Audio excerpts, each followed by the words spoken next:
अगाडि बढाइदिनको लागि। बालकृष्ण सर, हजुर अगाडि बढ्न सक्नुहुन्छ सर। हजुरले सुरुमा आफ्नो केही परिचयहरू, साथीहरू कोही नयाँ पनि हुनुहुन्छ, त्यस कारण चाहिँ अब आफ्नो परिचय सहित अगाडि बढाइदिनु होला सर। धन्यवाद उत्तम sir. Good evening to all. विशेष गरेर सरले बताइसक्नु भएको छ मेरो नामको विषयमा। योभन्दा अगाडि पनि मैले क्लास लिएको थिएँ, केही साथीहरू हुनुहुन्थ्यो होला, केही नयाँ हुनुहुन्छ होला। म बालकृष्ण अधिकारी, माध्यमिक क्याम्पसमा शिक्षा शास्त्र,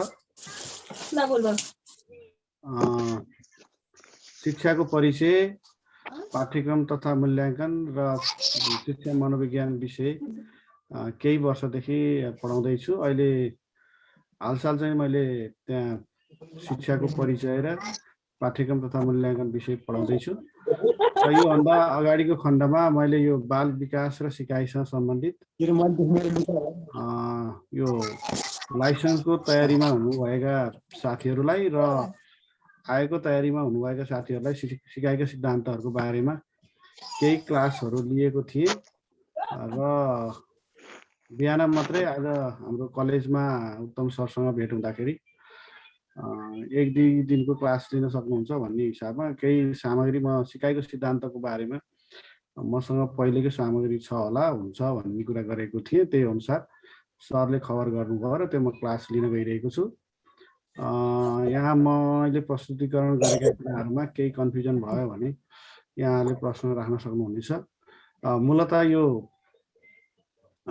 पाठ्यक्रमसम्म आधारित रहेर शिक्षण सिकाइ क्रियाकलाप चाहिँ अगाडि बढाउनु पर्ने हुन्छ र हामीलाई प्राप्त भएको पाठ्यक्रम अनुसार सिकाइको सिद्धान्त। यो स्क्रिन सेयरको एलाउड गरिदिनु पर्यो उत्तम सर। हुन्छ सर, हुन्छ। भरत सर। हजुर सर, हजुर। स्क्रिन सेयर यसो एलाउड। अब गर्नुहोस् त सर।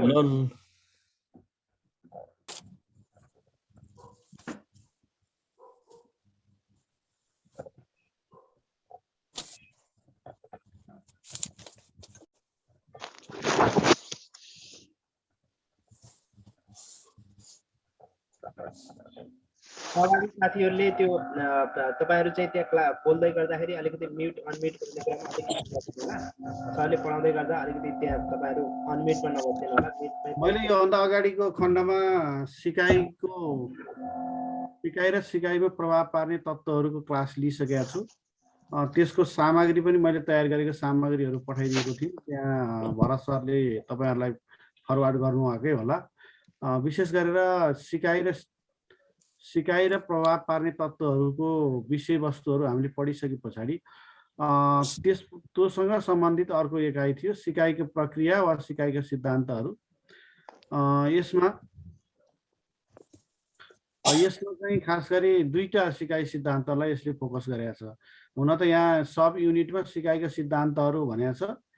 परिचय, विशेषता, शैक्षिक उपयोगिता, यो पोइन्ट भनेको यो तल्लो पोइन्टकै आधार हो। तल्लो चाहिँ 2टा शास्त्रीय सम्बन्ध प्रत्यावर्तन सिद्धान्त र कार्यपरक सम्बन्धन सिद्धान्त अपरेन्ट कन्डिसनिङ लर्निङ थ्योरीकै विषयलाई चाहिँ यो विशिष्ट के अरे यसको विस्तृतीकरणको रूपमा दिएको हो।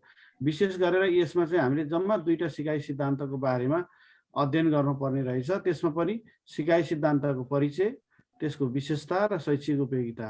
र परीक्षामा यो एकाइबाट चाहिँ 2टा प्रश्न 2-3 नम्बरको र 4 नम्बरको आउँदो रहेछ।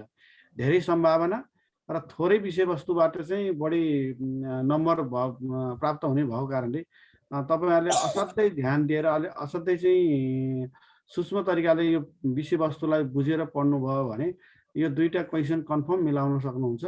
कन्फर्म 2टा क्वेशन मिलाउँदाखेरि तपाईको 2 गुणा 4 नम्बर आउँछ। त्यसमा धेरै विषयवस्तुहरू यसमा छैन। र यसको खास गरी यो सिकाइ सिद्धान्तको चाहिँ आधारभूत मान्यता के छ, बेसिक थ्योरी के छ र त्यसको चाहिँ विशेषता र शैक्षिक उपयोगितालाई अलिक फोकस गरेर अध्ययन गर्नुहुन म चाहिँ तपाईहरुलाई चाहिँ अनुरोध गर्दछु। र यो सिकाइको सिद्धान्त भन्नाले के बुझ्नुहुन्छ होला भन्ने लाग्छ मलाई। के होला सिकाइ सिद्धान्त? रेस्पोन्स कसरी गर्न सक्नुहुन्छ? सिक्ने तरिका होला, सिकाउने तरिका। सिकाउने तरिका हैन।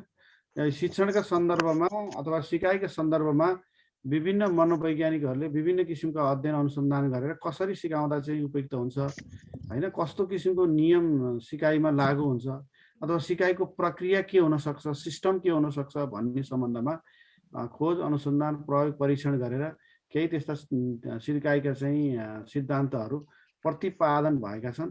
तिनीहरूलाई चाहिँ सिकाइका सिद्धान्तहरू भनिन्छ। यस्ता सिकाइका सिद्धान्तहरूका नेचरहरू पनि फरक छन्।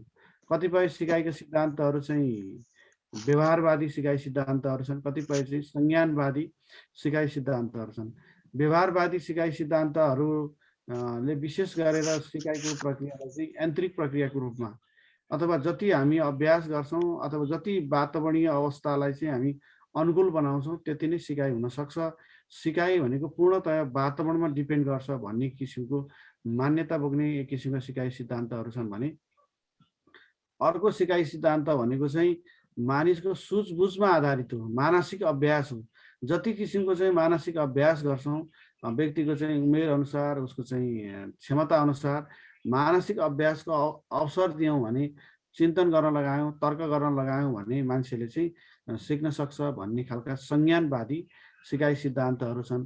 तर यो पाठ्यक्रमले दिएका दुईटै सिकाइ सिद्धान्तहरू चाहिँ यो व्यवहारवादी सिकाइ सिद्धान्तहरू, यो चाहिँ याद गरिराख्नु होला हैन। व्यवहारवादी सिकाइ सिद्धान्तमा कुन पर्छ, संज्ञानवादी सिकाइ सिद्धान्तमा कुन पर्छ, या यस्ता क्वेसनहरू पनि आउन सक्छ अब्जेक्टिभ हिसाबले। हामीले पढ्नलाई हामीलाई दिएको चाहिँ कोर्स अफ स्टडीले दिएको चाहिँ शास्त्रीय सम्बन्धन सिद्धान्त र कार्यपरक सम्बन्धन सिद्धान्त, यो दुवै चाहिँ व्यवहारवादी सिकाइ सिद्धान्त हो। यो दुवैले के भन्छन् त भन्दा सिकाइ भनेको पूर्णतया वातावरणीय प्रक्रिया हो र वातावरणीय अवस्था अनुसार व्यक्तिले चाहिँ सिक्न सक्छ र व्यक्ति जस्तोसुकै व्यक्तिलाई पनि उपयुक्त वातावरणमा राखेर चाहिँ सिकाउन सकिन्छ। अथवा हरेक प्राणीलाई, व्यक्तिलाई, मानिसलाई मात्रै नभएर हरेक प्राणीलाई यदि उपयुक्त वातावरण दियौँ भने सिकाउन सकिन्छ भन्ने मान्यतामा आधारित रहेको सिकाइ सिद्धान्त हो। अब सिकाइ सिद्धान्तका कुरा गरिरहँदाखेरि सिकाइ के हो भन्ने बारेमा, सिकाइको अर्थ, सिकाइको स्वरूप, सिकाइका विशेषताहरूको बारेमा अघिल्लो च्याप्टरमै पढिसकेको कारणले त्यसमा चाहिँ म छलफलमा केन्द्रित भएर कुरा गर्न अगाडि बढेको छैन। अब पहिलो सिकाइ सिद्धान्त छ शास्त्रीय सम्बन्ध प्रत्यावर्तन सिकाइ सिद्धान्त है। शास्त्रीय सम्बन्ध प्रत्यावर्तन सिकाइ सिद्धान्तको प्रतिपादन चाहिँ प्रसिद्ध रुसी मनोवैज्ञानिक इभन पी प्याभलभद्वारा भएको हैन। इभन पी प्याभलभ भनेको चाहिँ एउटा रसायन शास्त्री हुन् हैन। रसायन शास्त्रीले गरेको चाहिँ अनुसन्धानमा आधारित यो सिकाइ सिद्धान्त हो। उनले चाहिँ नोबेल पुरस्कार पनि प्राप्त गरेका थिए सन् 1904 मा। र यो सिकाइ सिद्धान्तको मुख्य मान्यता के छ त भन्दाखेरि सिकाइमा चाहिँ उत्तेजना र प्रतिक्रियाको सम्बन्धबाट मात्रै मान्छेको चाहिँ सिकाइ हुन्छ। सिकाइ भनेको उत्तेजना र प्रतिक्रिया बीचको सम्बन्ध हो। उत्तेजना भनेको यस हो, प्रतिक्रिया भनेको आर रेस्पोन्स हो। यो दुईटा यस र आर को कनेक्सनबाट मात्रै सिकाइ हुन्छ भन्ने खालको मान्यता हो है। र यसले के भन्छ त भन्दा उत्तेजना र प्रतिक्रियाको आवश्यक सम्बन्धद्वारा कुनै पनि प्राणीको व्यवहारमा देखा पर्ने परिवर्तनलाई चाहिँ सिकाइ भनिन्छ भन्ने मान्यता। पहिलो कुरो के सम्झिनु पर्यो तपाईहरुले भनेको यो भनेको यस प्लस आर को कनेक्सनबाट सिकाइ हुन्छ भन्ने मान्यता राख्दछ। यो यस आर लर्निङ थ्योरीज है, यसलाई यस आर लर्निङ थ्योरीज भनेर चिन्नु पर्यो। यो उत्तेजनाको प्रतिस्थापनमा आधारित सिकाइ सिद्धान्त हो। उत्तेजना भनेको कुनै पनि प्रतिक्रिया सम्पादन गर्नका लागि उत्साहित गर्ने, निर्देशित गर्ने त्यस्तो तत्त्व वा विषयलाई के भनिन्छ त उत्तेजना भनिन्छ। निश्चित उत्तेजना अनुसार व्यक्तिले चाहिँ व्यवहारहरू प्रकट गरेको हुन्छ है। र त्यो उत्तेजनामा हामीले उत्तेजनामा फरक पार्न सक्यौं भने, उत्तेजनासँग अर्को उत्तेजनालाई चाहिँ सम्बन्ध स्थापित गर्न सक्यौं भने दोस्रो उत्तेजनाले पनि पहिलेको उत्तेजनाको जस्तै प्रतिक्रिया चाहिँ सम्पादन गर्न सकिन्छ भन्ने खालको यसको मान्यता हो। यो उत्तेजनालाई चाहिँ प्रतिस्थापन गर्यो भने प्रतिक्रिया चाहिँ समान ल्याउन सकिन्छ। अब व्यक्तिले स्वाभाविक परिस्थितिमा स्वाभाविक किसिमका चाहिँ व्यवहारहरू देखाएको हुन्छ, त्यो स्वाभाविक परिस्थिति भनेको स्वाभाविक उत्तेजना हो। त्यो स्वाभाविक उत्तेजनालाई अर्को चाहिँ कृत्रिम उत्तेजनासँग प्रस्तुत गरेर त्यो स्वाभाविक जस्तै प्रतिक्रिया सम्पादन गरिकन हामी चाहिँ सिकाइ गर्न सक्छौँ, व्यवहार परिवर्तन गर्न सक्छौँ भन्ने खालको यसको मान्यता हो। र यसको मेन सिकाइ सिद्धान्त भनेको स्वाभाविक उत्तेजना र अस्वाभाविक उत्तेजनालाई सँगसँगै प्रस्तुत गरी स्वाभाविक उत्तेजनाप्रति पनि अस्वाभाविक उत्तेजनाप्रति पनि स्वाभाविक जस्तै प्रतिक्रिया सम्पादन गर्न सकिन्छ भन्ने सिकाइ सिद्धान्त चाहिँ सम्बन्ध प्रत्यावर्तन सिकाइ सिद्धान्त, जसलाई मैले हाइलाइटमा यहाँ राखेको छु। यसमा सम्झिनु पर्यो स्वाभाविक उत्तेजना र अस्वाभाविक उत्तेजनालाई साथसाथै प्रस्तुत गर्दाखेरि अस्वाभाविक उत्तेजनाप्रति पनि स्वाभाविक जस्तै प्रतिक्रिया सम्पादन गर्न सकिन्छ भन्ने खालको मान्यता हो। यसले यो सिद्धान्तले चाहिँ उत्तेजनाको विविधतामा जोड दिने अथवा उत्तेजनाको भूमिकामा परिवर्तन गर्ने कुरामा जोड दिने भएको कारणले यसलाई यस टाइप अफ लर्निङ भनेर भनिन्छ। यसलाई स्टिमुलस यस भनेको स्टिमुलस टाइप्स अफ लर्निङ पनि भनिन्छ। र यो सिकाइ सिद्धान्तको जगतमा सबैभन्दा पहिलो यो सिकाइको सिद्धान्त भएको कारणले यसलाई चाहिँ शास्त्रीय क्लासिकल भनेको पुरानो हैन सिकाइ सिद्धान्त प्रतिपादन गर्ने अरू अन्य मनोवैज्ञानिकहरूलाई यसले महत्त्वपूर्ण चाहिँ आधार एउटा महत्त्वपूर्ण प्रेरणा प्रदान गरेको कारणले गर्दा पनि यो बढी महत्त्वपूर्ण यसलाई चाहिँ बढी प्रयोग गरिन्छ। यो शास्त्रीय भनिएको यो सिद्धान्तमा चाहिँ इभन पी प्याभलभले कुकुरमाथि प्रयोग गरेर आफ्नो चाहिँ परिकल्पनालाई चाहिँ पुष्टि गरेका थिए। बुझ्नुहुन्छ केही समस्या छ? परिचयमा केही समस्या छ भने भन्नुहोस्।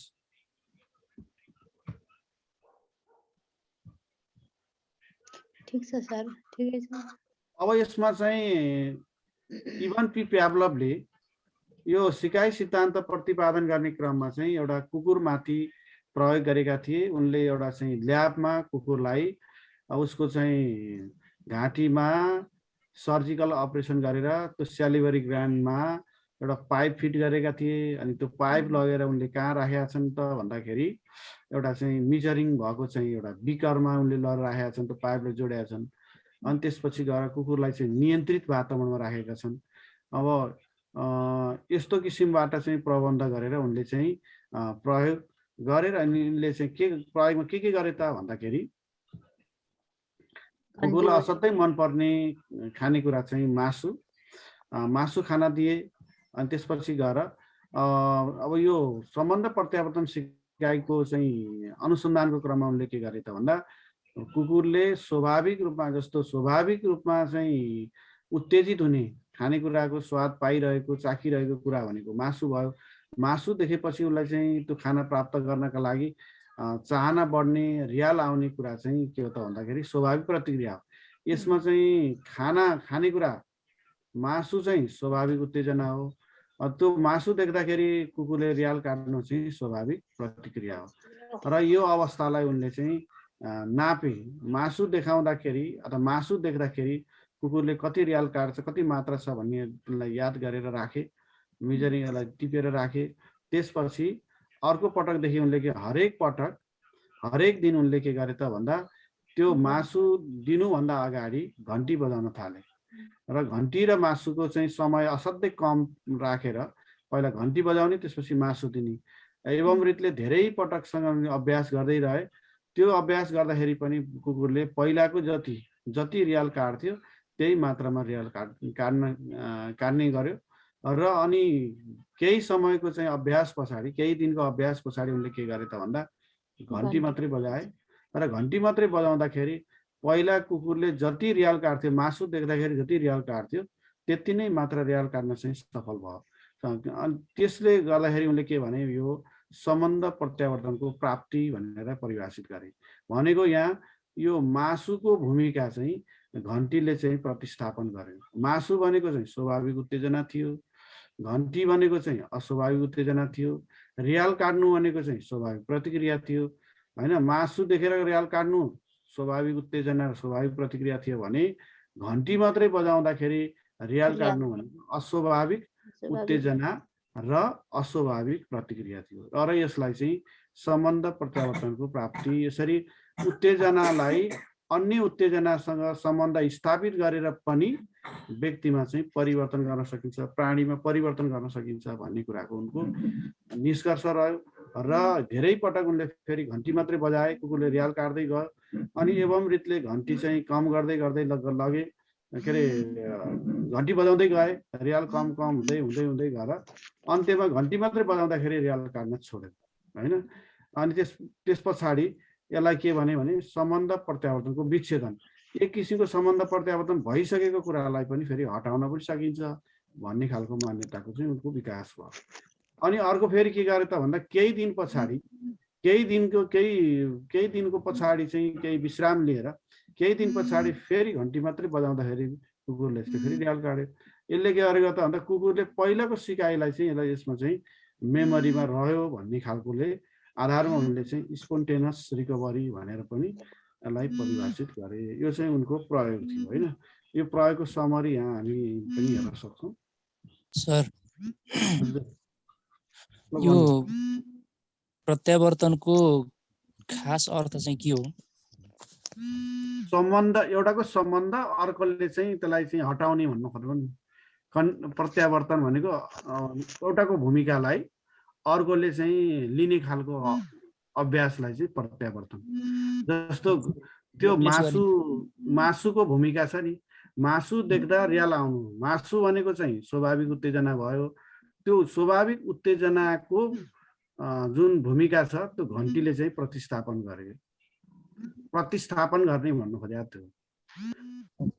एउटाको भूमिका अर्कोले चाहिँ लिने कुरालाई चाहिँ प्रत्यावर्तन भन्न खोजेको। क्लियर हो? बुझ्नुहुन्छ? सर बुझ्छु। अब यहाँ हेर्नुहोस् त, सम्बन्ध प्रत्यावर्तनको प्रक्रिया। यसले यो सिकाइ सिद्धान्तले के भन्छ त भन्दा उत्तेजना र प्रतिक्रियाको सम्बन्धबाट सिकाइ हुन्छ र उत्तेजनामा भेरिएन्स ल्याउँदाखेरि होइन, उत्तेजनामा फरक पार्दाखेरि पनि हामीले चाहिँ व्यवहारमा परिवर्तन गर्न सक्छौँ। तर त्यो के हुन्छ भने स्वाभाविक उत्तेजनासँग चाहिँ सम्बन्ध स्थापित गर्दै जानु पर्यो होइन। अब चिने जानेको कुराहरूबाट चाहिँ सम्बन्ध स्थापित गर्दै जानु पर्यो। जस्तै कुनै बच्चाले चाहिँ के अरे हात्तीको बारेमा के अरे पढ्नु परेको छ, उसले हात्ती कहिले देखाएको छैन भने उसलाई के भन्नु पर्यो त भन्दा पनि पहिला चाहिँ भैँसी त उसले देखाएको छ नि, भैँसी भन्दा ठुलो जनावर अगाडिपट्टि चाहिँ सुँड झुन्डिएको भनेर पहिला जानेको कुराबाट चाहिँ त्यसको सम्बन्ध चाहिँ अर्को विषयमा चाहिँ सम्बन्ध स्थापित गर्ने किसिमबाट लैजानु भनेको के त भन्दा सम्बन्ध प्रत्यावर्तन प्रक्रिया हो है। यसरी उसले जानेको बुझेको अनुभव गरेको चाहिँ उत्तेजनामा त्यो चाहिँ नयाँ उत्तेजनाहरू, कृत्रिम उत्तेजनाहरू अथवा अन्य उत्तेजनाहरूलाई स्थापित गर्दै व्यवहार परिवर्तन गर्न सकिन्छ भन्ने खालको यो सिद्धान्त हो। र यसमा यो सम्बन्ध प्रत्यावर्तनको प्रक्रियामा के भनेको छ त भन्दा बिफोर कन्डिसनिङ भनेर राखेको छु मैले यहाँ। सम्बन्ध प्रत्यावर्तन हुनुभन्दा अगाडिको अवस्था कस्तो थियो त भन्दा जस्तै त्यहाँ हामीले खाना दिएको थियो अथवा मासु दिएको थियो, मिट पाउडर दिएको थियो, त्यो देख्दाखेरि चाहिँ कुकुरले रियाल आउनु चाहिँ स्वाभाविक प्रतिक्रिया हो। त्यो खाना स्वाभाविक उत्तेजना हो, त्यसको स्वाद पहिले नै लिइसकेको छ। अब त्यो स्वाद लिइसकेको कारणले गर्दाखेरि उसको रियाल आउनु स्वाभाविक हो। अब सम्बन्ध प्रत्यावर्तनको अवधिमा के गरिन्छ त भन्दा खाना सँगसँगै बेल होइन, घन्टी र खाना चाहिँ सँगसँगै बजाइन्छ धेरै पटकसँग। अनि त्यसमा पनि रियाल आउनु किनभने खाना पनि भएको कारणले, बेलको कारणले नभइकन खानाको कारणले उसले रियाल आइरहेछ, यो पनि स्वाभाविक प्रतिक्रिया हो। अनि धेरै पटक दोहोऱ्याइरहँदाखेरि पनि समान प्रतिक्रिया आउँछ। र अनि जब चाहिँ उसलाई कन्डिसनिङ हुन्छ, घन्टीसँग उसको चाहिँ कन्डिसनिङ हुन्छ अथवा घन्टीले खानाको भूमिका चाहिँ स्थापित गर्छ है अथवा प्रत्यावर्तन हुन्छ, त्यहाँ त्यस्तो अवस्थामा के हुन्छ त भन्दा बेल मात्रै बजाउँदाखेरि पनि रियाल आउँछ। बेल मात्रै बजाउँदा पनि रियाल आउनु भनेको, बेल मात्र भनेको अस्वाभाविक उत्तेजना हो, रियाल आउनु भनेको अस्वाभाविक प्रतिक्रिया हो। यसलाई के भनिन्छ त भन्दा सम्बन्ध प्रत्यावर्तनको प्राप्ति। र यो प्याभलभले प्रयोग गर्दाखेरि उनले चाहिँ उनी वैज्ञानिक पनि हुन्, रसायन विज्ञ पनि हुन्, के अरे रसायन शास्त्री पनि हुन्। त्यस कारणले उनले त्यो पाइप लएर बिकरमा फिट गरेर नापेर हेरेका छन्। नाप्दाखेरि अब यो पहिला चाहिँ खाना मात्रै देखाउँदाखेरि रियाल जति मात्रामा काटेको थियो, खाना र बेलसँग सँगसँगै प्रस्तुत गर्दा पनि त्यति नै मात्रामा चाहिँ रियाल काटेको छ। अनि सम्बन्ध प्रत्यावर्तन प्राप्ति भएपछि घन्टी मात्रै बजाउँदाखेरि पनि उति नै मात्रामा रियाल काटेको कारणले यो के भयो त भन्दा स्वाभाविक उत्तेजनाको भूमिकामा अस्वाभाविक उत्तेजनाले चाहिँ प्रतिस्थापन गरेर त्यहाँ सिकाइ भयो भन्ने खालको उनको निष्कर्ष हो। र एवं फेरि धेरै पटक उनले चाहिँ त्यो घन्टी मात्रै बजाउँदै जाँदाखेरि त्यसले बिस्तारै कम गर्दै गर्दै गर्दै जुन कुरामा पुरस्कार हुँदैन, प्रोत्साहन हुँदैन, त्यसमा जाँगर मर्दै जान्छ हैन। जस्तै कुनै बच्चाले चाहिँ नराम्रो व्यवहार गर्छ, नराम्रो व्यवहार गर्दाखेरि उसले चाहिँ कुनै पनि किसिमको प्रोत्साहन पुरस्कार पाउँदैन भने त्यो व्यवहार चाहिँ कमजोर हुँदै हुँदै हुँदै गएर कुनै दिनमा उसले छोड्छ भन्ने मान्यता है। एवं रीतिले उसले पुरस्कार नपाएपछि यो छोड्दै गएर विच्छेद भयो। त्यसपछि केही समय पछाडि फेरि घन्टी मात्रै बजाउँदाखेरि उसले चाहिँ पहिलाको कुरालाई याद गरेर हैन, पहिलाको कुरा याद गरेर फेरि रियाल काटे। यसलाई चाहिँ के भन्छ त आकस्मिक पुनर्प्राप्ति भनेर यसरी सम्बन्ध प्रत्यावर्तन प्रक्रियालाई चाहिँ व्याख्या गरेका छन्। यो चार्टलाई असाध्यै राम्रोसँग याद गर्नुभयो भने तपाईहरुले कुरो चाहिँ क्लियरसँग बोल्न सक्नुहुन्छ। ठीक छ, अगाडि बढौं। धेरै विषयवस्तु छैन, जम्मा दुईटा सिकाइ सिद्धान्त छ। हुन्छ सर। अब यसको चाहिँ मुख्य विशेषताहरू अब हामीले पढ्न पर्ने भनेको तीनटा कुरालाई यसले फोकस गरेको छ कि पाठ्यक्रमले। एउटा परिचय, अनि विशेषता, अनि अर्को चाहिँ शैक्षिक प्रयोग, शिक्षा क्षेत्रमा कसरी यसलाई प्रयोग गर्न सकिन्छ, शिक्षण सिकाइमा कसरी चाहिँ यसलाई लागू गर्न सकिन्छ भन्ने कुरामा चाहिँ यसले। अब यसको मुख्य विशेषताहरूमा के छन् त भन्दाखेरि उत्तेजनाको सामान्यीकरण, उत्तेजनाको विभेदीकरण, शून्यता वा विच्छेदन, आकस्मिक प्राप्ति यसका मुख्य विशेषताहरू। अब उत्तेजनाको सामान्यीकरण भनेको के होला त भन्नु? धेरै पटक आउने क्वेशनहरू यिनैसँग सम्बन्धित विभिन्न इक्जाम्पलहरू दिन सक्छ। यही नभइकन तपाईको यो सिकाइ सिद्धान्त कतिको बुझिया छ कि अब यो आएको क्वेशन भनेको अलि विशेषज्ञहरूले तयार गर्ने क्वेशन भएको कारणले यो विषयवस्तु कतिको बुझिया छ कि भनेर अन्य इक्जाम्पलहरू पनि दिन सक्छ हैन। जस्तै बच्चाले उत्तेजनाको सामान्यीकरण भनेको मिल्दाजुल्दा उत्तेजनाप्रति पनि उस्तै व्यवहार प्रतिक्रिया देखाउनु भनेको उत्तेजनाको सामान्यीकरण हैन। जस्तै अब सबै जनावरलाई गाईलाई, गोरुलाई हैन भैँसीलाई नछुट्याइकन सबैलाई चाहिँ गाई भन्छ भने कुनै बच्चाले गाई भन्छ भने त्यो उत्तेजनाको सामान्यीकरण। यो गाई हो, यो गोरु हो, यो भैँसी हो भनेर छुट्याउन सक्दैन भने सबै चाहिँ चारखुट्टे जनावरलाई चाहिँ एउटै नाम दिन्छ भने त्यो सामान्यीकरण। अथवा एउटा चाहिँ सबै फलफुलको एउटा टोकरीमा राखिएको फलफुललाई सबै फलफुललाई पापा भनेर सानो बच्चाले लिन्छ भने हैन, सबै बच्चालाई सबै खानेकुरालाई एकै ठाउँमा पापा भन्छ भने त्यो चाहिँ सामान्यीकरण। अथवा अब सबै चाहिँ महिला मान्छेहरू सबै महिलाहरूलाई चाहिँ आमा भन्छ भने त्यो के हो त उत्तेजनाको सामान्यीकरण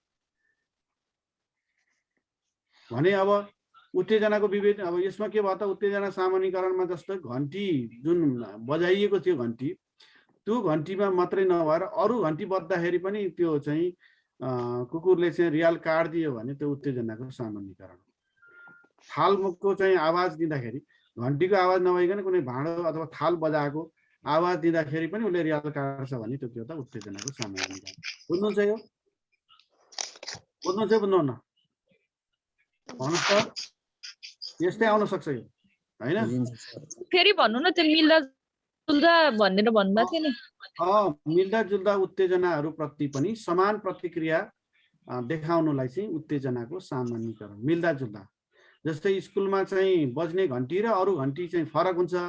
विद्यार्थीले यो चाहिँ हाम्रो स्कुलमा बजेको घन्टी हो, अब घन्टी लायो भनेर बुझेर हैन, अथवा सबै घन्टी बज्दाखेरि स्कुलमा बजेको जस्तै घन्टी अन्य बज्दाखेरि पनि ल घन्टी लायो भनेर चाहिँ विद्यार्थीहरू स्कुलमा भाग्दै जान्छ भने त्यो के हो ल भन्नु? त्यो के भयो? सामान्यीकरण। अथवा हाम्रो स्कुलको घन्टी यो हो भनेर छुट्याएर मात्रै अन्य ठाउँको हैन, यो हाम्रो चाहिँ एकै ठाउँमा शैक्षिक संस्थाहरू हुन सक्छन्, यो चाहिँ कलेजको घन्टी हो, यो चाहिँ स्कुलको घन्टी हो, यो चाहिँ बोर्डिङको घन्टी हो, घन्टीको त आफ्नो आफ्नो आवाज हुन सक्छ। यो घन्टी हो भनेर छुट्याएर आफ्नो स्कुलको घन्टीलाई चिनेर जान्छ भने त्यो के हो विभेदीकरण होइन हो त्यो विभेदीकरण हो है त्यो छुट्याउन सक्ने हो यसको जस्ट अपोजिट के हो त भन्दा उत्तेजनाको विभेदीकरण मिल्दा जुल्दा उत्तेजनाहरूको फरक छुट्याई सही उत्तेजनाको छनौट गरी प्रतिक्रिया सम्पादन गरिन्छ भने त्यो के हो त उत्तेजनाको विभेदीकरण अब बच्चालाई चाहिँ खानेकुरा दिएछ भने त्यहाँ खानेकुरा हेरेर यो सुन्तला हो यो चाहिँ के अरे आँप हो यो चाहिँ केरा हो भनेर सबै कुरालाई पापा भनेर चिन्छ सानो बच्चाले भने पछि खानेकुरालाई चाहिँ त्यो छुट्याएर भन्छ भने के हो त उत्तेजनाको विभेदीकरण कुरो बुझिन्छ बुझ्नुहोस् यसको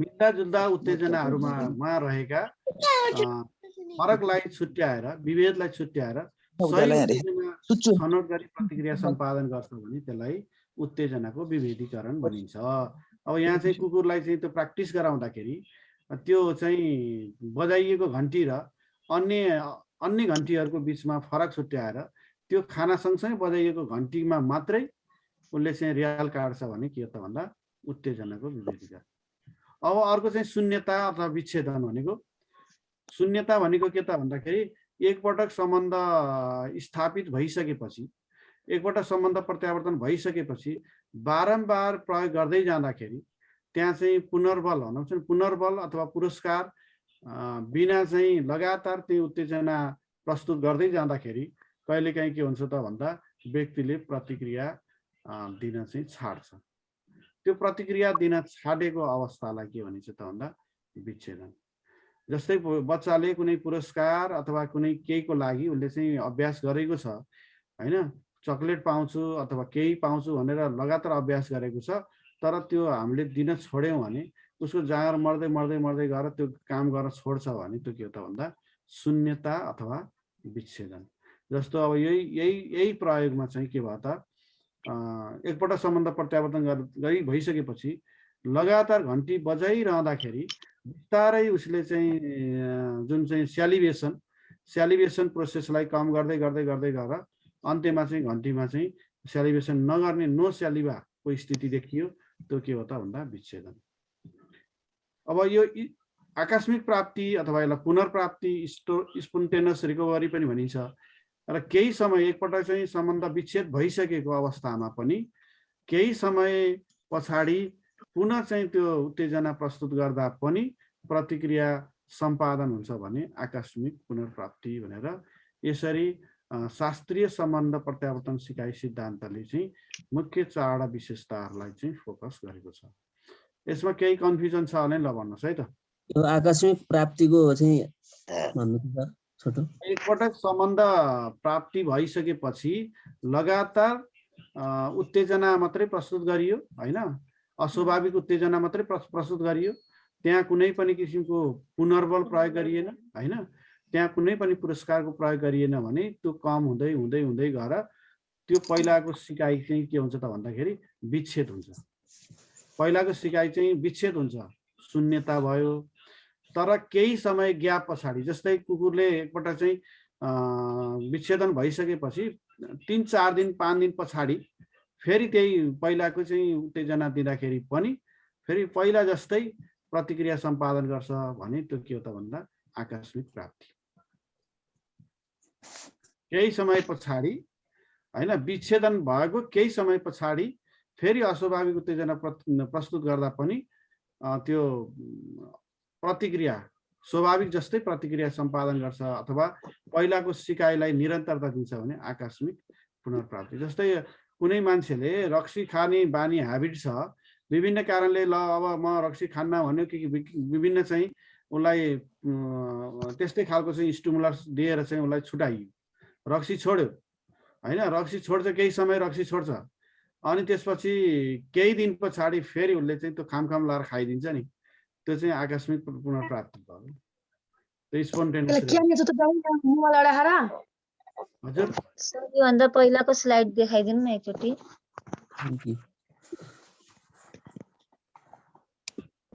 भयो सर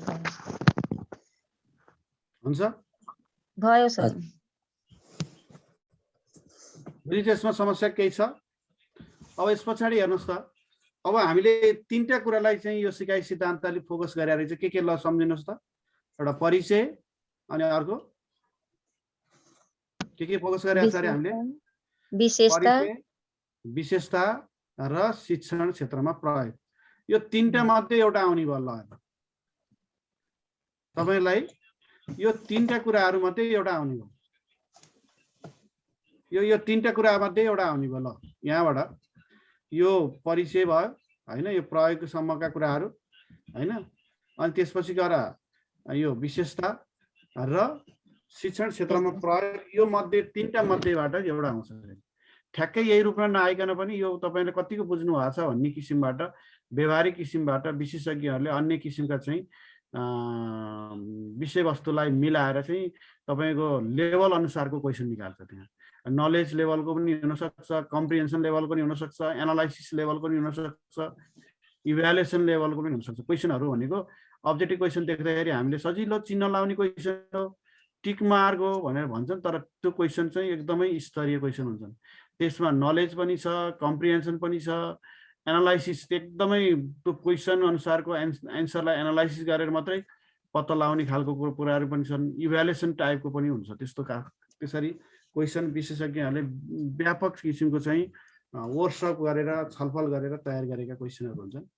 र सम्बन्ध प्रत्यावर्तन सिद्धान्तलाई अब यो सिकाइ सिद्धान्त चाहिँ मनोवैज्ञानिक क्षेत्रको पहिलो सिकाइ सिद्धान्त हो हैन। यस पछाडि धेरै मनोवैज्ञानिकहरूले विभिन्न प्राणीहरूमा प्रयोग परीक्षण गरेर चाहिँ निकालेका थिए। अब यसको चाहिँ खास गरी शिक्षण क्षेत्रमा कस्तो ठाउँमा प्रयोग गर्न सकिन्छ त हैन भन्ने कुरा चाहिँ बढी महत्त्वपूर्ण हुन्छ। यो मनोवैज्ञानिक क्षेत्रको परिवर्तन हो भनेको यो मनोविज्ञानको क्षेत्रमा सिकाइको प्रक्रिया यस्तो हो। यसरी सिकाउँदाखेरि व्यक्तिले राम्रोसँग सिक्न सक्छ भन्ने कुराहरूको आधारमा सिकाइ सिद्धान्त प्रतिपादन गरेको कारणले यसलाई चाहिँ महत्त्वपूर्ण मानिन्छ। सिकाइको क्षेत्रमा एउटा युगान्तकारी परिवर्तन चाहिँ यसले गरेको छ है। सिकाउने व्यक्तिले सिकाइका सिद्धान्तहरूको मनन गरेर सिकाइको सिद्धान्तका आधारमा सिकाइ प्रक्रिया अगाडि बढाउनुपर्छ भन्ने कुरालाई चाहिँ धेरै नै मनन गर्ने एउटा चाहिँ युगान्तकारी परिवर्तन गर्नको लागि महत्त्वपूर्ण कदमको रूपमा चाहिँ यसलाई सम्बन्ध प्रत्यावर्तन सिकाइ सिद्धान्त मानिन्छ। त्यो एउटा महत्त्वपूर्ण कुरा हो। यसले चाहिँ विद्यार्थीहरूमा प्राणीहरूमा राम्रो बानीको विकास गर्न चाहिँ हैन उपयुक्त खालका उत्तेजनाहरू प्रोत्साहनहरूको विकास गरेर राम्रा बानीहरू है सही बानीहरूको चाहिँ विकास गर्न सकिन्छ। सानो बच्चाहरूलाई सरसफाइ हुनको लागि, शौचालय प्रयोग गर्नका लागि हैन, अनि राम्रो किसिमको बोली वचनहरूको विकास गर्नका लागि उनीहरूलाई यस्ता किसिमका चाहिँ उत्तेजना प्रतिक्रियाको सिद्धान्तको माध्यमबाट उनीहरूलाई चाहिँ सिकाउन सकिन्छ, राम्रो ह्याबिटहरू विकास गर्न सकिन्छ। त्यस्तै व्यक्तिहरूमा भएका नराम्रा आदतहरू पनि हटाउन सकिन्छ। बच्चाहरूमा भएका नराम्रा त्यस्ता बानी व्यवहारहरू हुन सक्छन् जुन बानी व्यवहार हामीलाई स्वास्थ्यको दृष्टिकोणले, हाम्रो चाहिँ सामाजिक परम्परा रीतिरिवाजको दृष्टिकोणले, कानुनी दृष्टिकोणले हैन, सामाजिक समूहसँग सम्बन्धित समूह सहकार्यसँग सम्बन्धित त्यस्ता दृष्टिकोणले नराम्रा खालका आदतहरू छन् भने त्यस्ता नराम्रा बानीहरू हटाउन सकिन्छ। जस्तै अब कोही बच्चाहरूले अब झुटो बोल्ने कुरा, कसैको सामानहरू चोरी गर्ने कुरा, अब अथवा के अरे फोहोरी हुने कुरा, यस्ता खालका चाहिँ विभिन्न आदतहरू हुन सक्छन्। यस्ता ह्याबिट हटाउनका लागि यो प्रयोग गर्न सकिन्छ। त्यस्तै पशुहरूलाई तालिम दिन सकिन्छ। यही मनोवैज्ञानिक सिद्धान्तलाई का आधारमा विभिन्न पशुहरूलाई तालिम दिएर अनि व्यक्तिले अपेक्षा गरे अनुसारको चाहिँ व्यवहारको विकास गर्न सकिन्छ। जस्तै कुकुरलाई तालिम दिने, बाँदरलाई तालिम दिने, विभिन्न चराचुरुङ्गीहरूलाई तालिम दिने, यस्ता तालिम दिएर आफूले चाहे अनुसारको व्यवहार र उत्कृष्ट व्यवहार निर्माण गर्न सकिन्छ। यसले चाहिँ मानिसले मात्रै होइन जनावरले पनि चाहिँ राम्रो व्यवहार सिक्न सक्छन्। यदि राम्रो किसिमको वातावरण तयार गरियो भने जनावरहरूको पनि व्यवहारमा परिवर्तन हुन सक्छ भन्ने मान्यता चाहिँ यसले राख्छ। अर्को चाहिँ सामाजिक तथा असामान्य मनोविज्ञान प्रयोग गर्न सकिन्छ भन्न खोजेको के भन्न खोजे होला? अनुमान गर्नुहुन्छ असामान्य मनोविज्ञान कस्तो हुने होला असामान्य मनोविज्ञान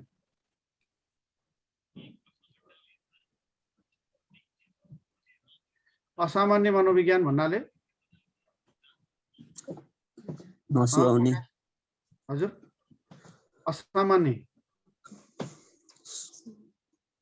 प्रकाश घिमिरे हजुर सर ल भन्नुहोस् त ल भन्नुहोस् नसुहाउने भन्नुहोस् हजुर अलिकति नराम्रो किसिमको भन्न खोजे हो कि अलिकति असामान्य व्यवहार गर्ने खालको हो कि सामाजिकपन नभएको जस्तो कुराहरू नसुहाउँदो व्यवहार असाउँदो व्यवहारहरू असामान्य अवस्थाहरू एबनर्मल साइकोलोजी भनिन्छ नि मान्छे कोही अत्याधिक डराउने खालको पनि हुनसक्छ कोही उद्दण्ड पनि हुनसक्छ कसैले चाहिँ संवेगलाई नियन्त्रण गर्न नसक्ने स्वभाव हुन्छ नि होइन उत्तेजित त्यो संवेगलाई नियन्त्रण गर्न नसक्ने अवस्थाका मान्छेहरूमा सिकाइमा धेरै खालका समस्याहरू सिर्जना हुन सक्छ त्यस्ता असामान्य मनोविज्ञानमा रहेका व्यक्तिहरूको त्यो हटाउन सकिन्छ जस्तै त्यो के अरे कुनै कुराहरूबाट जस्तै जनावर कोही बिरालोबाट असाध्यै तर्सिने खालको बिरालो देख्दै आत्तिने खालको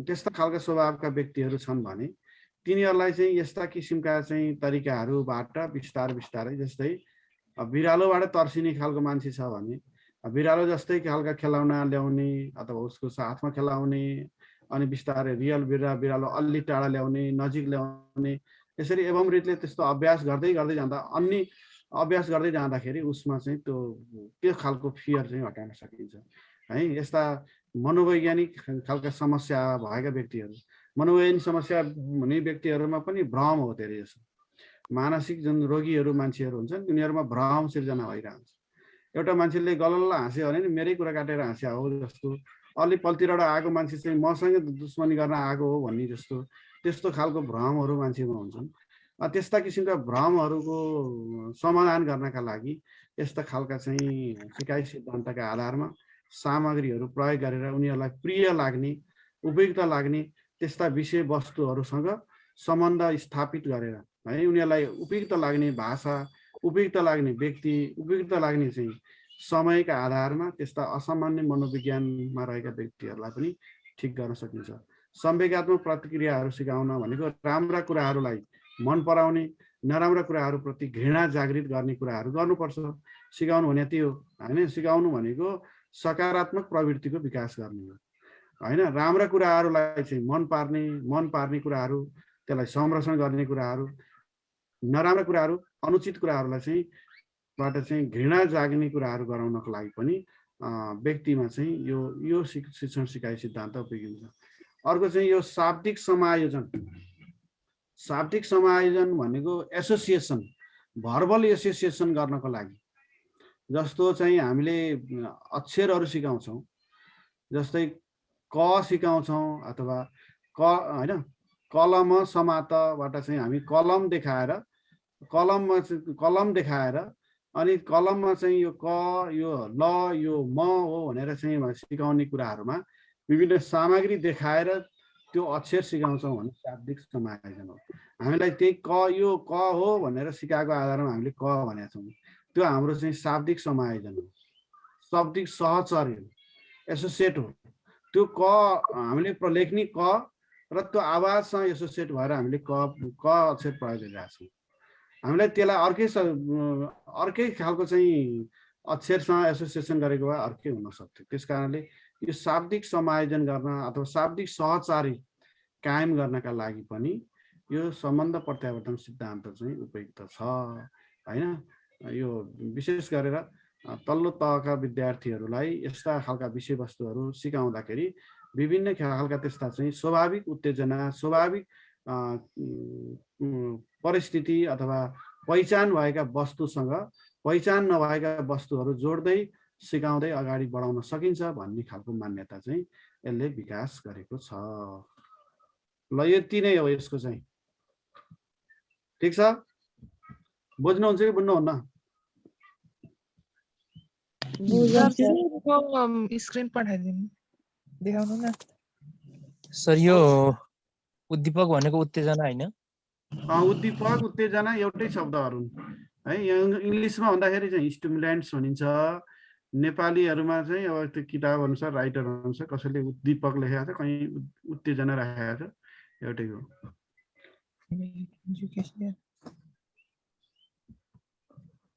अब अर्को सिकाइ सिद्धान्त हामीले पढ्न पर्ने भनेको दुईटा हो है।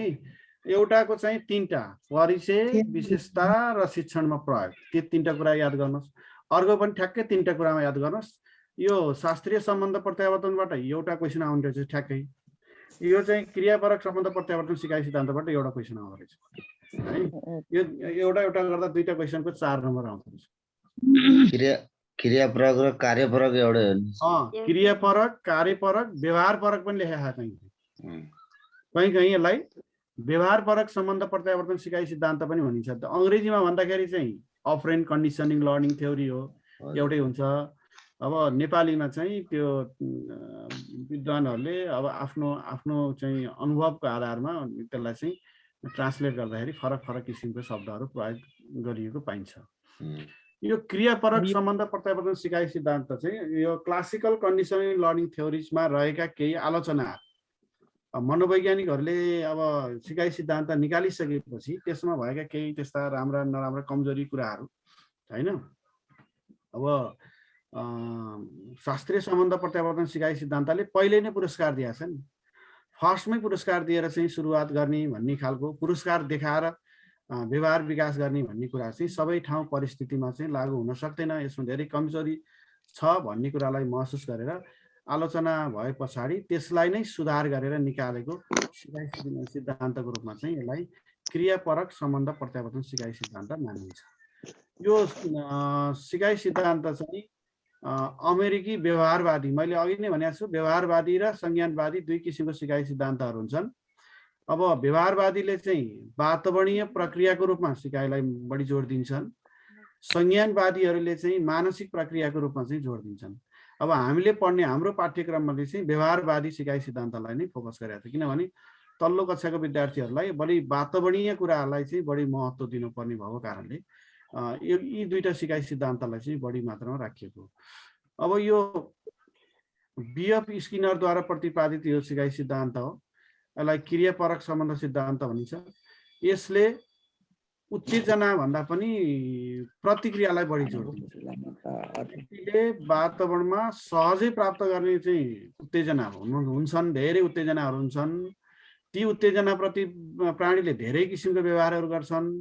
ती व्यवहारहरूमध्ये सबभन्दा राम्रो व्यवहार, सबभन्दा उपयुक्त व्यवहारलाई छानेर पुरस्कार दिँदाखेरि सिकाइ चाहिँ बलियो हुन्छ भन्ने मान्यता यसको।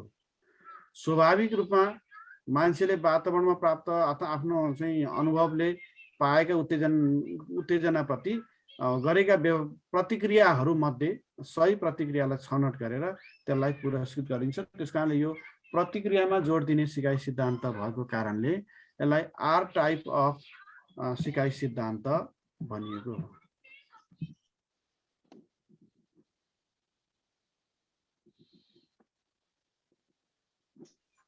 यो चाहिँ प्रतिक्रियामा बढी जोड दिने सिकाइ सिद्धान्त भएको R type of learning theories. अहिलेको चाहिँ स्टिमुलसमा बढी जोड दिने भएको कारणले S type of learning theories भनिएको हो। अब यही सिकाइ सिद्धान्तको आधारभूत मान्यता के छ त भन्दा सिकाइ वातावरणमा स्वाभाविक रूपमा प्राप्त हुने उत्तेजनाप्रति प्राणीले सहजै देखाउने प्रतिक्रिया र उक्त प्रतिक्रियाप्रति प्राप्त हुने पुनर्बलित उत्तेजनाको सम्बन्धबाट हुन्छ। अथवा मैले यहाँ छोटकरीमा राखेको छु आर र आरएस। आर भनेको चाहिँ रेस्पोन्स हो, प्रतिक्रिया हो, त्यो स्वाभाविक रूपमा आएको प्रतिक्रिया हो। त्यो स्वाभाविक रूपमा आएका विभिन्न प्रतिक्रियाहरूमध्ये जुन प्रतिक्रियाले चाहिँ पुरस्कार पाउँछ, त्यो पुरस्कार पाइसकेपछि फेरि त्यो काम दोहोऱ्याउन मन लाग्छ, त्यसलाई के भन्छ रिइन्फोर्सिङ स्टिमुलस, पुनर्बलित उत्तेजनाको सम्बन्धबाट चाहिँ सिकाइ हुन्छ भन्ने मान्यता राख्छ। बुझ्नुहुन्छ यो भनेको? यो बेसिक यो आधारभूत सिद्धान्त यसको यो रातो अक्षरले लेखिदिएको छु मैले हैन। सिकाइ वातावरणमा स्वाभाविक रूपमा प्राप्त हुने उत्तेजना प्रति प्राणीले सहजै देखाउने प्रतिक्रिया, एकदमै नेचुरली, कसैले चाहिँ उसलाई प्रलोभन दिए हुँदैन, स्वाभाविक रूपमा प्रतिक्रिया देखाउँछ। उक्त प्रतिक्रिया प्रति प्राप्त हुने पुनर्बलित उत्तेजना, उसले चाहिँ राम्रो प्रतिक्रिया गर्यो भने त्यसलाई चाहिँ प्रोत्साहन पाउँछ। पुरस्कार पाउँछ, पाएपछि फेरि त्यो काम उसलाई दोहोऱ्याउन मन लाग्छ अनि मात्रै सिकाइ हुन्छ भन्ने खालको मान्यता यसको रहेको छ। यो सिकाइ सिद्धान्तले पुनर्बललाई सिकाइको महत्त्वपूर्ण पक्षको रूपमा स्वीकार गर्छ। पुनर्बललाई अथवा सम्बलनलाई, प्रबलनलाई, फेरि यो पनि नझुकिनु होला, सम्बलन भनेर आइरहेको हुन्छ है, आएको धेरै पटक देखाएको छु मैले। प्रतिक्रियाको पुनरागमनको सम्भावना बढाइदिने तत्त्वलाई के भनिन्छ भनेर माथि सोधेको छ। त्यहाँ चाहिँ प्रबलन अनि अरू के कुराहरू लेखेको हुन्छ है। त्यहाँ प्रबलन लेख्यो भने, सम्बलन लेख्यो भने होइन, त्यो पनि एउटा सिक्यो। अनि पुनर्बल लेख्यो भने एउटै कुरा हो। पुनर्बललाई सिकाइको महत्त्वपूर्ण पक्षको रूपमा स्वीकार गर्छ। स्किनरले सन् 1930 मा यो सिकाइ सिद्धान्त पुष्टि गर्नका लागि मुसालाई प्रयोग गरेका थिए, मुसालाई उपयोगमा ल्याएका थिए है। यो विशेष गरेर त्यो पछि गएर यिनले पिजनमा पनि गरे र त्यसमध्ये मुसामाथि गरेको प्रयोग चाहिँ सबभन्दा महत्त्वपूर्ण र प्रसिद्ध मानिन्छ। ठिक छ, यसमा केही कन्फ्युजन छ भने भन्नुहोस् त। ठिक छ सर, ठिक छ।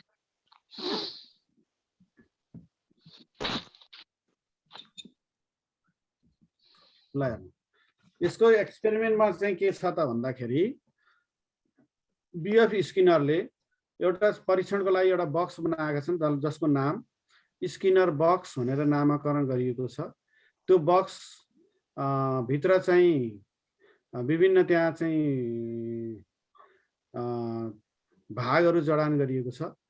त्यहाँ लाइटहरू पनि राखिएको छ, लाइट बन्द गर्ने खोल्ने त्यस्तो व्यवस्थाहरू पनि छ।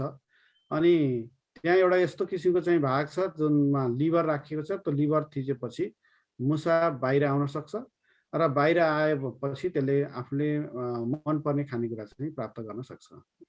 र यो प्रयोगको क्रममा मुसालाई भित्र राखिसकेपछि मुसाको चाहिँ पहिलो प्रयास चाहिँ के हो त भन्दा कोठाभित्र पसिसकेपछि ऊ बाहिर निस्किने धेरै प्रयासहरू गरेको हुन्छ। स्वाभाविक रूपमा उसलाई बाहिर आउन मन लाग्छ, बाहिर आउने उपायहरूले खोज्छ। अनि बाहिर आउने उपायमा उसलाई चाहिँ धेरै खालका चाहिँ उत्तेजनाहरू आउँछन्। कहिले उसलाई उफ्रिन मन लाग्छ, कहिले कराउन मन लाग्छ, कहिले चाहिँ होइन कोतार्न मन लाग्छ। अनेक खालका चाहिँ एक्टिभिटीहरू गरेर आउँछ। हरेक कुराहरू त्यसले मुसाले गरेका हरेक एक्टिभिटीहरूलाई स्किनरले ध्यानपूर्वक हेरिरहेका हुन्छन् र धेरै धेरै किसिमको प्रयासहरू गर्दा पनि मुसो बाहिर आउन सक्दैन र धेरै प्रयास गर्दै जाँदा उसले अचानक एकचोटि त्यो ढोका खोल्ने लिभरमा थिच्न पुग्छ र त्यो थिचिसकेपछि त्यो मुसा त्यहाँको ढोका सजिलै खुल्छ र मुसा बाहिर आएर उसलाई एकदमै मनपर्ने खानेकुरा पनि खान सक्छ। र यसमा चाहिँ के हो त भन्दा धेरै खालका चाहिँ उसले क्रियाकलाप गर्यो, तर एउटै क्रियाकलापमा उसले पुरस्कार पायो। त्यो लिभर थिच्ने कुरालाई पुरस्कार पायो। फेरि त्यो मुसालाई चाहिँ त्यही बक्समा राखिन्छ र यही प्रक्रियालाई चाहिँ दोहोऱ्याइन्छ।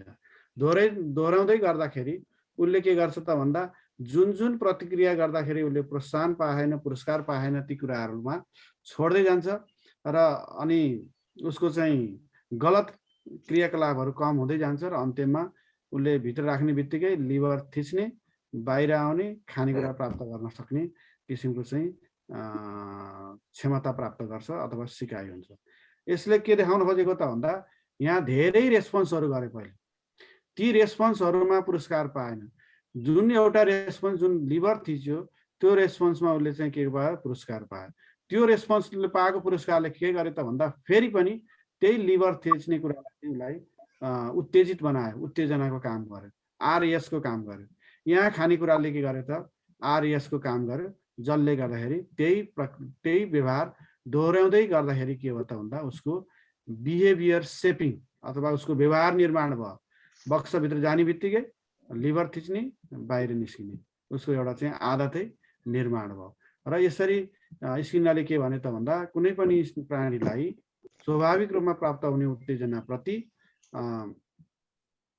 के अरे पुनर्बलित उत्तेजनाको सम्बन्ध स्थापित गरिदिएमा सिकाइ चाहिँ प्रभावकारी हुन सक्छ, सिकाउन सकिन्छ भन्ने खालको सिद्धान्तलाई चाहिँ पुष्टि गरेका थिए। बुझ्नुहुन्छ यो एक्सपेरिमेन्टमा केही छ भन्नु त। मैले एक्सपेरिमेन्टको बारेमा चाहिँ यहाँ अब खासै एक्सपेरिमेन्ट भनेर चाहिँ क्वेसनमा त्यति नसोध्ला, के माथि प्रयोग गरिएको यताउता सोध्ला होइन। केही छ यसमा कन्फ्युजन भने भन्नुहोस्, सोध्नुहोस्। छैन सर। अब यस पछाडि कार्यपरक सम्बन्ध प्रत्यावर्तन सिकाइका प्रक्रियाहरू। होइन सर। हजुर, कार्यपरक सम्बन्ध प्रत्यावर्तन सिकाइ प्रक्रियामा चाहिँ व्यवहार निर्माण, सिक्री निर्माण, विभेदीकरण गर्नु, सामान्यीकरण गर्नु, यसमा पनि यसको हो। व्यवहार निर्माण भनेको चाहिँ आफूले आशा गरे अनुसारको आदत विकास गर्नुलाई चाहिँ व्यवहार निर्माण भनिन्छ। कुनै पनि व्यक्तिले आफूले अपेक्षा गरे अनुसारको चाहिँ अब जस्तो अपेक्षा गरेका व्यवहारहरू, अपेक्षा नगरेका व्यवहारहरू छोड्दै अपेक्षा गरेका व्यवहारहरू, राम्रा राम्रा प्रतिक्रियाहरू कनेक्सन हुँदै जाँदाखेरि राम्रो किसिमको चाहिँ आदत फर्मेसन हुन्छ भने त्यसलाई के भन्छ त व्यवहार निर्माण। जस्तै हामीले बच्चाहरूलाई सिकाउँदाखेरि हामीले बच्चाहरूले यो काम गरिदिए हुन्थ्यो, यस्तो यस्तो गरे हुन्थ्यो भनेर हामीले चाहना गरे अनुसारको व्यवहार बच्चाहरूमा निर्माण हुन्छ भने त्यो चाहिँ के हो त व्यवहार विकास हुन्छ भने त्यो व्यवहार निर्माण हो हैन। अब भनेको कुरा चाहिँ मान्दिए हुन्थ्यो अथवा हैन, कसैलाई चाहिँ नम्रसँग बोलिदिए हुन्थ्यो, नमस्कार गरिदिए हुन्थ्यो, पढ भनेको होला पढिदिए हुन्थ्यो हैन, स्कुलको अथवा घरको चाहिँ निर्देशन अनुसार चाहिँ व्यवहारको विकास गरे हुन्थ्यो भने अनुसारको निर्माण हुनु भनेको व्यवहार निर्माण। अब यहाँ चाहिँ स्किनरले चाहिँ त्यो उसमा के अरे स्किनर बक्समा राखेर हैन, अब त्यसले लिभर थिचेर चाहिँ खानेकुरा प्राप्त गर्न सफल भइदिए हुन्थ्यो भन्ने कुरालाई चाहिँ त्यो बारम्बारको अभ्यास, पुनर्बलित उद्दीपकको अभ्यासको माध्यमबाट चाहिँ विकास गर्न सफल भएका थिए। त्यस कारणले सम्बन्ध प्रत्यावर्तन सिकाइको प्रक्रियामा चाहिँ व्यवहार निर्माण एउटा कुरा हो। सिक्री निर्माण भनेको एकपछि अर्को गर्दै एउटा सिकाइले अर्को सिकाइलाई चाहिँ साथ दिँदै राम्रा राम्रा एक्सनहरूको चाहिँ जोडिँदै एक अर्कामा जोडिँदै अगाडि बढेर चाहिँ व्यवहारको निर्माण गर्न चाहिँ के हो त भन्दा सिक्री निर्माण क्रमबद्ध रूपमा निश्चित व्यवहारतर्फका चाहिँ निश्चित सिकाइतर्फका क्रियाकलापहरूलाई चाहिँ जोड्न सक्नु भनेको के त भन्दा सिक्री निर्माण। अब विभेदीकरण र सामान्यीकरण चाहिँ उसकै हो हैन। अब उत्तेजनालाई सही रूपमा चाहिँ छुट्याउन सक्नु। अब मुसाले चाहिँ त्यहाँ धेरै खालका चाहिँ के अरे स्वाभाविक उत्तेजना उसमा आयो, ती उत्तेजना मध्ये लिभरलाई खिच्ने उत्तेजना चाहिँ उसको सही थियो हैन। धेरै अभ्यासहरू गर्दाखेरि कुन अभ्यास गर्दाखेरि चाहिँ सफल भए भनेर त्यसलाई छुट्याएर त्यसलाई दोहोऱ्याउन सक्नु चाहिँ के हो त भन्दा विभेदीकरण हो।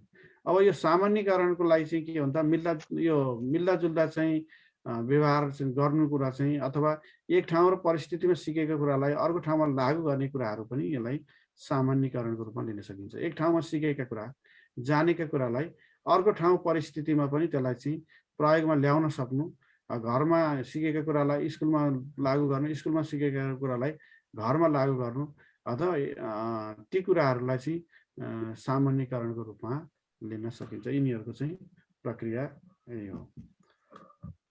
अब यसको मुख्य विशेषताहरू, कार्यपरक सम्बन्ध प्रत्यावर्तन सिकाइका मुख्य विशेषताहरू, व्यवहार निर्माणको अघि मैले भनिसकेँ, आशा गरे अनुसारको व्यवहार विकास गर्ने प्रक्रियालाई चाहिँ व्यवहार निर्माण।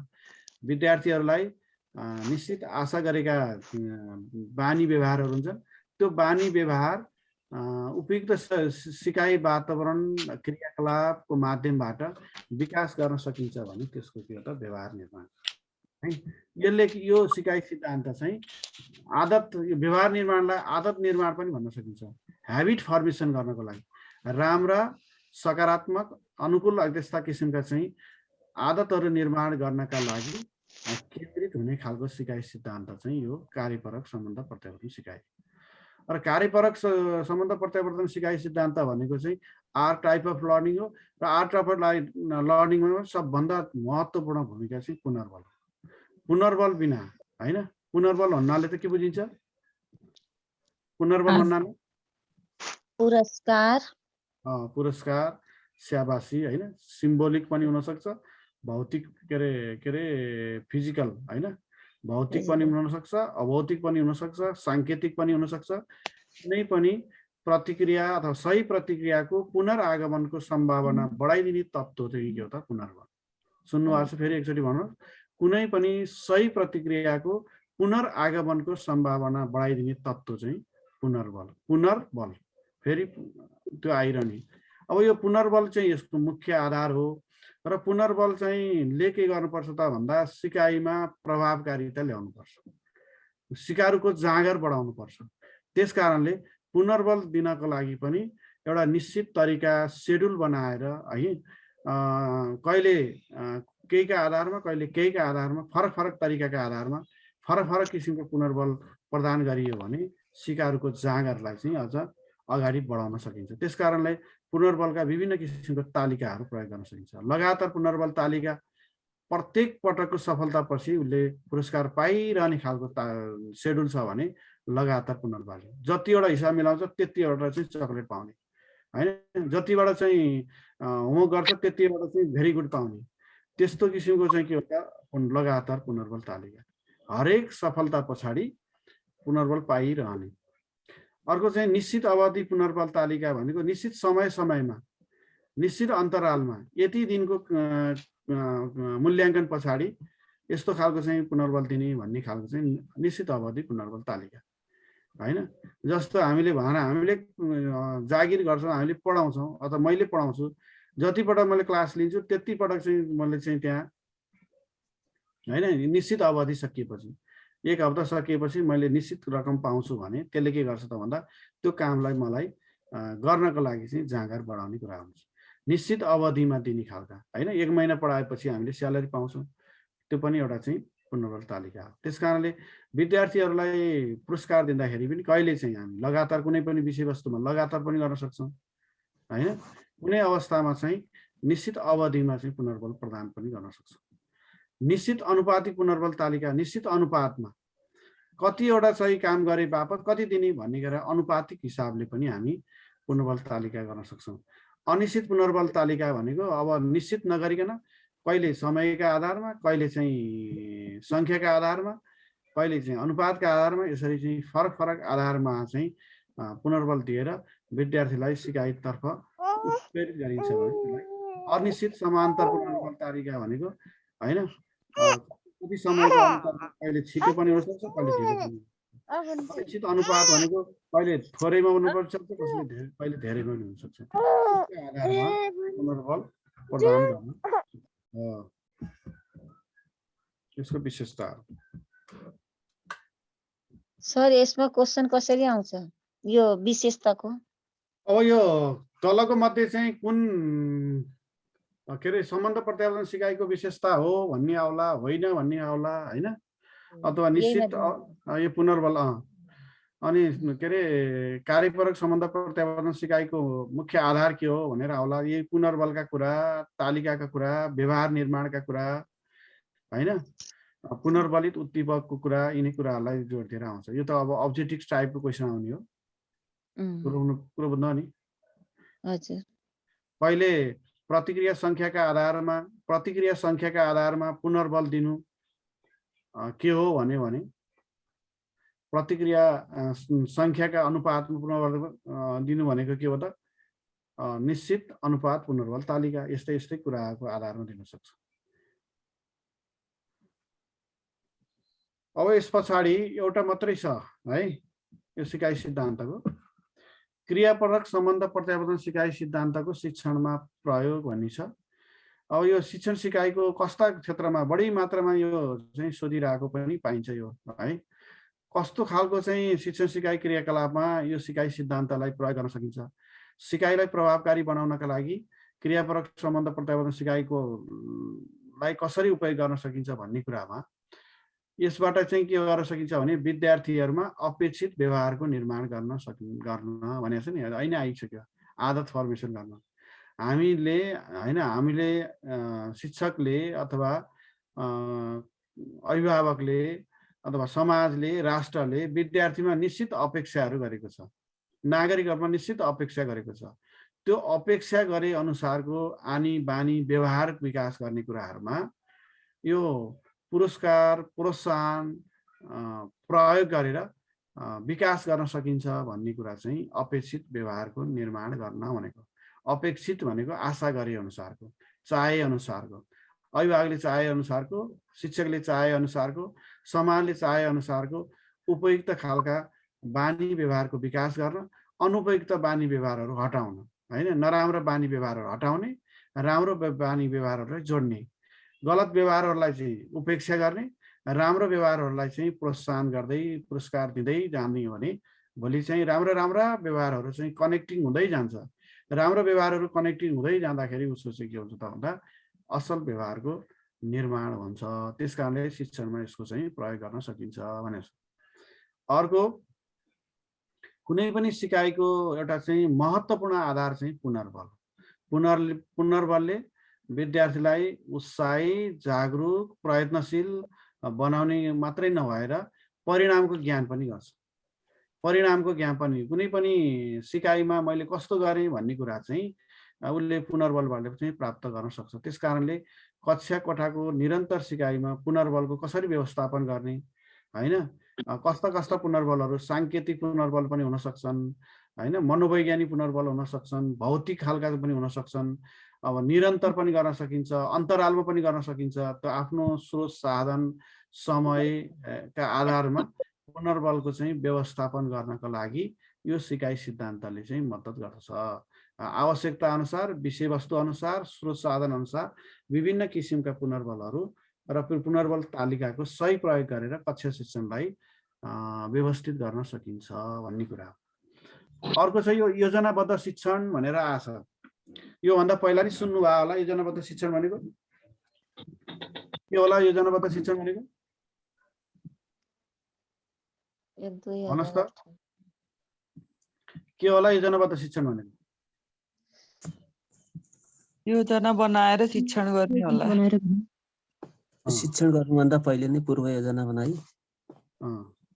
गरिने कार्य, योजनाहरू निर्माण गरेर पूर्व यसले यो चाहिँ क्रियापरक सम्बन्ध प्रत्यावर्तन सिकाइ अथवा स्किनरले निकालेको चाहिँ यो सिकाइ सिद्धान्तले के भन्छ भने योजनाबद्ध सिकाइ सिद्धान्त भनेको कुनै पनि शिक्षणको विषयवस्तुलाई विभिन्न क्रममा राख्ने, हैन, विभिन्न साना साना अंशमा बाँड्ने र सिकारुले क्रमबद्ध रूपमा चाहिँ त्यो अभ्यास गर्दै सिक्दै अगाडि बढ्ने किसिमको कार्यक्रमलाई चाहिँ योजनाबद्ध शिक्षण भनिन्छ। सो शिक्षण, योजनाबद्ध शिक्षणको अर्को यसको चाहिँ सिनोनिम्सको रूपमा सो शिक्षणको रूप चाहिँ नि यसमा पढाउने शिक्षक नभइकन पनि पढाउन सकिन्छ। यहाँभन्दा तल्लोमा त्यही लेखिएको छ, हैन। कुनै पनि विषयवस्तुलाई सानो सानो क्रममा राख्ने र एकपछि अर्को सिक्दै अगाडि बढ्ने खालको चाहिँ त्यस्तो कार्यक्रमको चाहिँ विकास गर्न सकिन्छ। फर्स्ट स्टेप, सेकेन्ड स्टेप, जस्तो अङ्ग्रेजी भाषा सिक्नको लागि कुनै एउटा सामग्रीहरू पाइन्छ नि बजारमा, यति दिनमा खर्र अङ्ग्रेजी बोल्न सक्ने भने चाहिँ त्यहाँ पहिलो दिन के गर्ने, दोस्रो दिन के गर्ने, तेस्रो दिन, चौथो दिन हुँदै त्यहाँ राखिएको हुन्छ। यस्तो किसिमको क्रममा राखेर हरेक क्रम पछाडि सिकारुले अभ्यास गर्दै एउटा लक्ष्यमा पुग्न सक्ने किसिमबाट चाहिँ कार्यक्रम विकास गर्नका लागि पनि यो क्रियापरक सम्बन्ध सिकाइ सिद्धान्त चाहिँ प्रयोग गरिएको छ। योजनाबद्ध शिक्षण, सो शिक्षण है। सो शिक्षण भनेको त्यहाँ शिक्षक अथवा प्रशिक्षक कोही आवश्यक पर्दैन, आफै त्यहाँ अभ्यास गर्छ अनि त्यसपछि त्यहाँ यदि कमी कमजोरी भयो भने तत्कालै पृष्ठपोषण पाउँछ, तत्कालै सुधार गर्दै अगाडि बढ्छ। अहिले त यो यस्ता विभिन्न खालका चाहिँ यस्ता मेसिनहरू पनि विकास गरेको छ। अब कक्षा शिक्षणमा मेसिनको प्रयोग गर्न यो पनि त्यही हो है। यो सिकाइ सिद्धान्तको आधारमा विभिन्न सिकाइ मेसिनहरू अभ्यास गर्दै जाने। यहाँ अहिले भर्खर तपाईँहरूले चाहिँ एक किसिमको चाहिँ मेसिनको प्रयोग गर्नुभयो जस्तो लाग्छ मलाई। अहिले सुरुमा मैले हेरिरहँदाखेरि त्यो पनि एउटा मेसिन हो। तपाईँहरूले त्यहाँ एन्सर दिनुहुन्छ, त्यो तत्कालै त्यो कम्प्युटरले चाहिँ प्रोसेसिङ गरेर तपाईँको रिजल्ट निकालिदिन्छ। तपाईँले कहाँनिर मिस्टेक गर्नुभयो त्यहाँ उसले देखाइदिन्छ।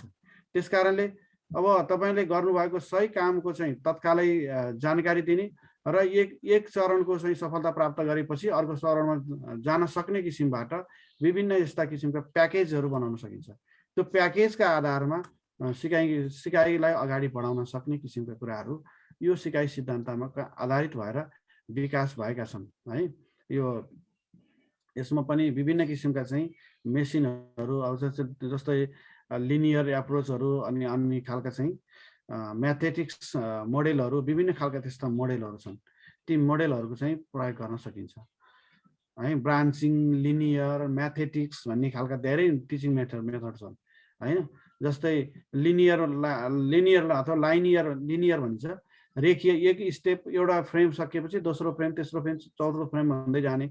अर्को चाहिँ एउटा फ्रेम सकिएपछि एउटा फ्रेम सिक्दाखेरि सिधै जान सकिएन भने त्यसको ब्रान्चमा गएर फेरि मेन चाहिँ लाइनमा आउने खालको।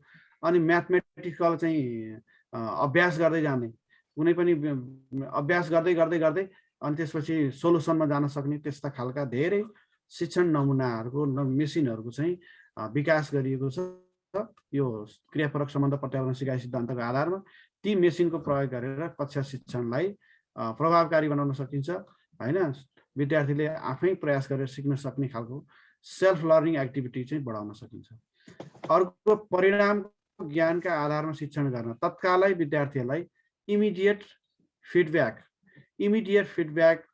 दिएर शिक्षण सिकाइ क्रियाकलापलाई अझ प्रभावकारी र अर्थपूर्ण बनाउन सकिन्छ हैन। हरेक विषयवस्तुलाई चाहिँ प्रतिक्रिया विद्यार्थीको प्रतिक्रियाका आधारमा तत्कालै सही प्रतिक्रियाको चाहिँ जानकारी दिएर उसलाई चाहिँ अर्थपूर्ण तरिकाले सिकाइ गर्न सकिन्छ। हामी लामो समय पछाडि मूल्याङ्कन गर्दाखेरि उसले गलत कामहरू पनि निरन्तर दोहोऱ्याइरहेको हुनसक्छ, तर तत्कालै हामीले त्यो गलत कामलाई गलत बुझाइलाई समाधान गऱ्यौँ भने गलत क्रियाकलापहरू चाहिँ निरन्तरता पाउँदैनन्। त्यस्तो खालको चाहिँ गर्न सकिन्छ।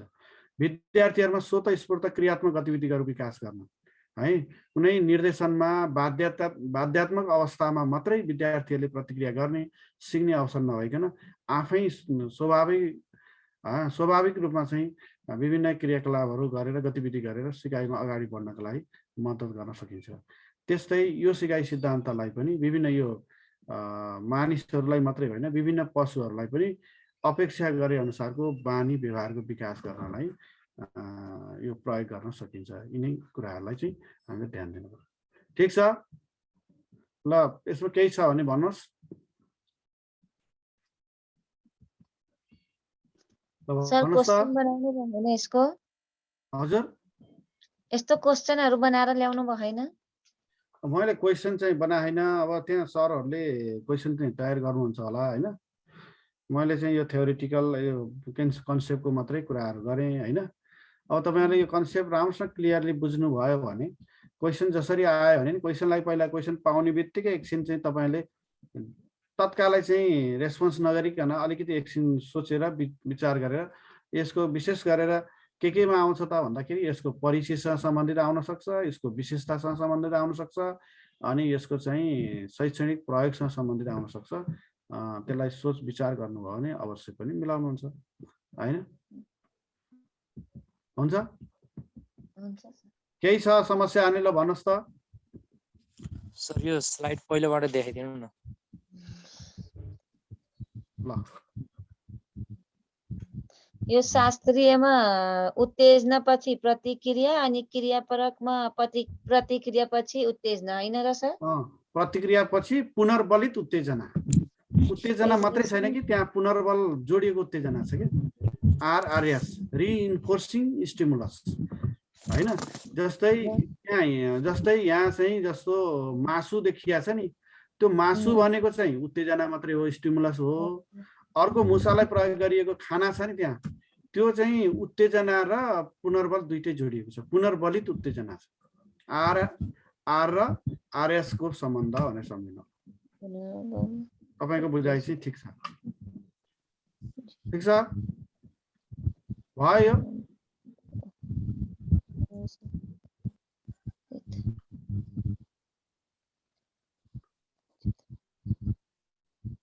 पछाडिको देखाउनु छ यो प्रयोगको हैन त्यहाँ अगाडि लास्टतिर पढेको कि। ल